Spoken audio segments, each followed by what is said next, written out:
Hi. Hey, I introduced myself in another video. The lighting's a little bit better in this one, so I'm hoping that the camera work's going to be a little bit better too, because the last one, wow, the graininess was amazing. So I just wanted to get started with this. Actually, you can see my buddy there in the background. That's Finn. He's our golden doodle. So he gets mad at me if I don't take him with me everywhere I go. So he's normally 12 inches off my hip almost at all times. So, all right, so let's get started. Like I've told you before, I love my career. I really enjoy helping people a lot. I love customer service. I'm just that way. So anyway, we've actually started an Airbnb at our house that we just moved out of. It's at 1951 West Beach Road in Oak Harbor, Washington. Please look it up on Airbnb or VRBO. You can see what you can see from their site, but the thing is I'd like to give you some insights and recommendations. We were fortunate enough that a friend of mine, Dean Hayes with Bay Equity out of Burlington, Washington, he actually teaches classes to people because he's done this twice. He owns two properties on West Beach. They're both in the flats area where basically it's kind of no bank or retaining wall type properties with the water right there. As a matter of fact, it's amazing. If you're a storm chaser, look it up and stay there because you actually get waves that bash up onto the house and stuff. As a matter of fact, Christine and I have said we'd never buy a house there because of it. Actually, Dean's got a pretty major remodel going on downstairs because they had a tree that came in through the front of the property, or through the water side of the property. So anyway, I've done this for 4 months with a trailer. We have a 2019 Hideout. It's a 24-footer. So it's a nice trailer inside. It'll sleep 7, they say. Honestly, that's being pretty optimistic. I mean, you got to be pretty small people to fit 7 in there. It's got a bunk up above the main bed, which is a full size, and then there's the kitchen table as well as the couch that pull out. So those are what's available for it. And we've got it set up pretty nice. I mean, we've got a TV in there, a DVD player, and it's got its own little stereo system with speakers outside and the LED lighted awning that comes out and stuff like that. I mean, you can do outdoor cooking with it, all that kind of stuff. So, whoops, there's my finger. Anyway, my wife, Christine, was actually really, really surprised that we had anybody that wanted to stay there because she couldn't understand it. Well, first off, it's a nice trailer. I mean, it's a 2019. Second off, we have high bank waterfront property. We're 232 feet off of the water. We have a beautiful view facing out west, and you can see the Olympic Mountains over here on the left-hand side. You've got Victoria, Canada that's over there, and then you can see back over towards the Surrey, Vancouver area and stuff back over the other way. You more see just the lights back from them. And then actually, if you turn and you look directly north, you can actually see skyline in Anacortes. So the views are incredible. A couple years ago when we did our client party out in the backyard in the summertime, we had some gray whales that were out there playing off of our beach. And I had probably 6 to 8 people that were stuck there against the fence, just standing there watching what was going on. And it's really cool because once in a while we get eagles that fly around. We got some mates that live there. And it's kind of neat because it's unusual that you can look down on eagles. So kind of cool. So anyway, back to the Airbnb. We had someone that wanted to stay there almost every weekend from when I started it in October until I closed it down in February. And that was as a trailer. So we're going to be putting it on the market, and actually we've had it on the market to be able to be rented.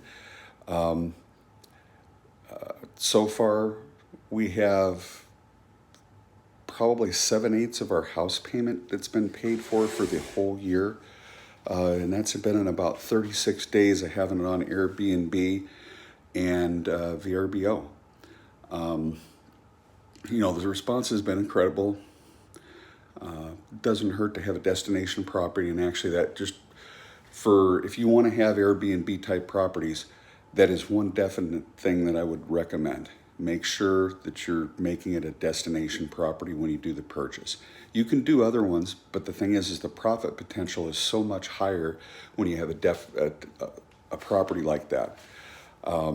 I recently talked to someone that was a Zillow lead out of purchasing a property in Oak Harbor that they were going to buy as a long-term rental. And the reason I talked them out of it was because they originally wanted to purchase an Airbnb property, and they had the misunderstanding that it was just too hard to do it right now because of the way things were with some of the cities not allowing it and things along those lines. Well, that's not true. You have to know what the particulars are. For instance, the city of Coopville and the city of Anacortes both have kind of moratoriums going on right now. So you have to follow their guidelines. And if you don't already have something going, you're not going to be able to do it, plus other things that are part of that. So when you're making the purchase, you want to stay away from cities where that might be a problem if you're in the city limits. For instance, our house on West Beach is outside the city limits, is probably going to remain that way for a long time to come. The other thing is staying out of neighborhoods that have got, active boards, because the challenge is that they can change the rules in your neighborhood with a vote, and all of a sudden you're stuck. You can use it as a long-term rental, or you could even take advantage of using it as a shorter-term rental that would meet the requirements, like a traveling nurses program. That's something else we can talk more about another time. Well, I'll tell you what, I'm cruising up on 7 minutes now. I hope that you found the information that I've provided so far helpful. We'll be doing more of these, and I want to take and provide good value to you guys. The other thing is let me say this. First off, I like helping people. So if you've got questions, please ask me. I will eventually set things out probably in a blog style or something else where you can ask me questions.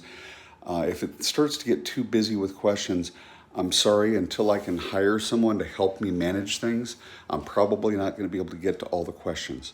But I am going to try to get to them and try to be as much of a service to you as I can be, because I try to teach people to invest in real estate. Investing in real estate is not rocket science. Okay, it's not like when you have stocks and bonds and things.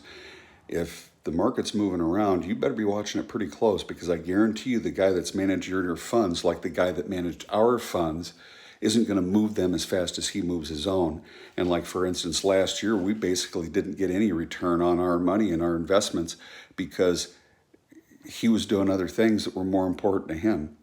I was very sad about that. You trust somebody, but you verify. So we've moved on to somebody else now for financial stuff.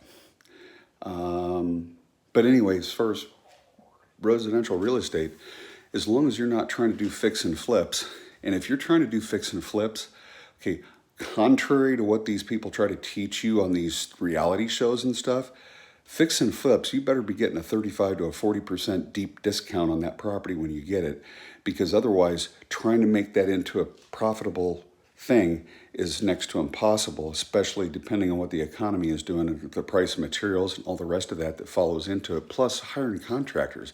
Unless you're doing your own work, you got to have a pretty deep discount to be able to afford hiring professionals. And, if you want it to look good, you might have to. Homeowner work is not a plus, not unless you're good. So back to the point, when it comes to investing in real estate, it's not rocket science. You buy stuff at a decent price, or you try to. If you have to overpay for something, that's fine, as long as you're not stupid about it. And the reason I say that is because as long as you hold on to a property for a long time, it all equals out in the long run. Okay? You'll get your money back out of it. You get the enjoyment of it, or someone else gets the enjoyment of it, and they're a good renter, and you make high profits, or high rents from it. So anyway, We can talk more later, but I'm on 10 minutes now, so I'm going to get out of here. You guys take care. Have a fantastic day.